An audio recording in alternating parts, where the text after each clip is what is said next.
ओम ब्रह्म सत्यम सर्वाधार। आज दास का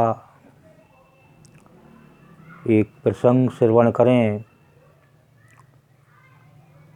क्रोध में विवेक ना खोएं। बहुत ही आनंदित प्रसंग है ये, और ये जीवन में जो क्रोध है इससे बड़े नुकसान और बहुत ही जीवन में नाश हो जाता है। तो इस प्रसंग में से ये सीख लें कि इस क्रोध से किस प्रकार से बचाव हो सकता है। तो इसको श्रवण करें। एक राजा घने जंगल में भटक गया। राजा गर्मी और प्यास से व्याकुल हो गया। इधर उधर हर जगह तलाश करने पर भी उसे कहीं पानी नहीं मिला। प्यास से गला सूखा जा रहा था। तभी उसकी नज़र एक वृक्ष पर पड़ी, जहाँ एक डाली से टप टप थोड़ी थोड़ी पानी की बूंद गिर रही थी। वो राजा उस वृक्ष पर जाकर नीचे पड़े पत्तों का दोना बनाकर उन बूंदों से दोने को भरने लगा। जैसे तैसे बहुत समय लगने पर आखिर वो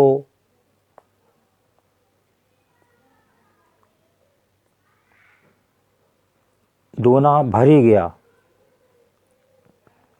राजा ने प्रसन्न होते हुए जैसे ही उस पानी को पीने के लिए दोने को मुंह के पास लाया, तभी वहाँ सामने बैठा हुआ एक तोता टें टें की आवाज़ करता हुआ आया। उस दोने को झपट्टा मारकर सामने की ओर बैठ गया। उस दोने का पूरा पानी नीचे गिर गया। राजा निराश हुआ कि बड़ी मुश्किल से पानी नसीब हुआ और वो इस पक्षी ने गिरा दिया। लेकिन अब क्या हो सकता है, ऐसा सोचकर वो वापस उस खाली दोने को भरने लगा। काफ़ी मशक्क़त के बाद वो दोना फिर भर गया। राजा पुनः हर्षचित्त होकर जैसे ही उस पानी को पीने लगा, तो वही सामने बैठा तोता टे टे करता हुआ आया और दोनों के झपट्टा मार के गिराकर वापस सामने बैठ गया। अब राजा हताशा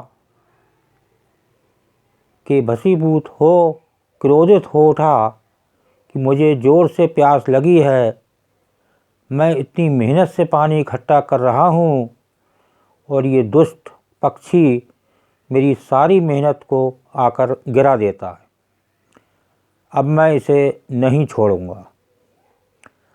अब ये जब वापस आएगा तो इसे ख़त्म कर दूंगा।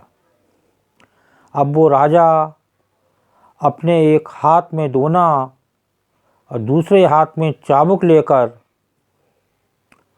उस दोने को भरने लगा। काफ़ी समय बाद उस दोने में फिर पानी भर गया। अब वो तोता पुनः टेटे करता हुआ आया। वैसे ही राजा उस चाबुक को तोते के ऊपर दे मारा और हो गया बेचारा तोता ढेर। लेकिन दोना भी नीचे गिर गया। राजा ने सोचा, इस तोते से तो पीछा छूट गया, लेकिन ऐसे बूंद बूंद से कब वापस दोना भरूंगा, कब अपनी प्यास बुझा पाऊंगा। इसलिए जहाँ से ये पानी टपक रहा है, वहीं जाकर झट से पानी भर लूं। ऐसा सोचकर वो राजा ने जो देखा तो उसके पाँव के नीचे की ज़मीन खिसक गई। उस डाल पर एक भयंकर अजगर सोया हुआ था और उस अजगर के मुंह से लार टपक रही थी। राजा जिसको पानी समझ रहा था वो अजगर की जहरीली लार थी।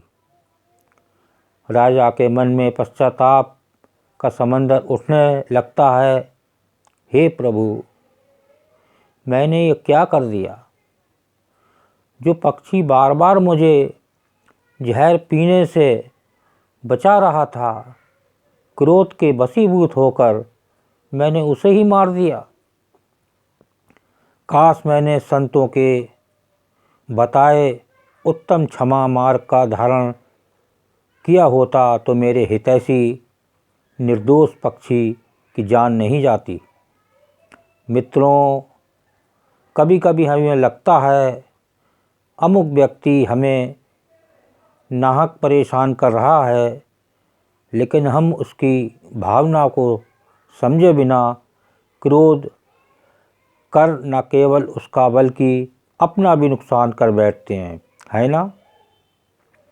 इसलिए कहते हैं क्षमा और दया धारण करने वाला सच्चा अबीर होता है। क्रोध वो जहर है जिसकी उत्पत्ति अज्ञानता से होती है और अंत पश्चाताप से ही होता है। तो हमें इस प्रसंग से ये शिक्षा, ये सीख लेनी चाहिए कि ये जो क्रोध है ये जीवन में एक जहर के समान है, बेचैनी देने वाला है। जब क्रोध जीवन में होगा तो वो उस शांति से बहुत दूर होगा। देखिए, कृष्णा में साक्षात जो है दुर्योधन कृष्ण भगवान जी के साथ जीवन यापन किया, लेकिन क्रोध से वंचित नहीं हो पाए। तो ये एक प्रभु की लीला होती है, प्रभु की माया होती है कि महाराज जी ने भी यही कहा है कि हे जीव, हे मानव, साक्षात ब्रह्मा जी नीचे आ जाएं और तेरे सामने आ जाएं, जब तक तू अपने बारे में कुछ सोचेगा नहीं, विचारेगा नहीं, चलेगा नहीं, तो ब्रह्मा जी भी जो है वो इस ऐसे जीव का, ऐसे मानव का कुछ नहीं कर सकते और उसका जीवन असफल ही रहेगा। ओम ब्रह्म सत्यम सर्वधार। दास का अगर ये वीडियो अच्छा लगा हो तो इसे सब्सक्राइब करें, बेल प्रेस करें, लाइक करें, शेयर करें, ताकि आगे आने वाला वीडियो सर्वप्रथम यूट्यूब में मिले। ब्रह्म सत्यम सर्वधार।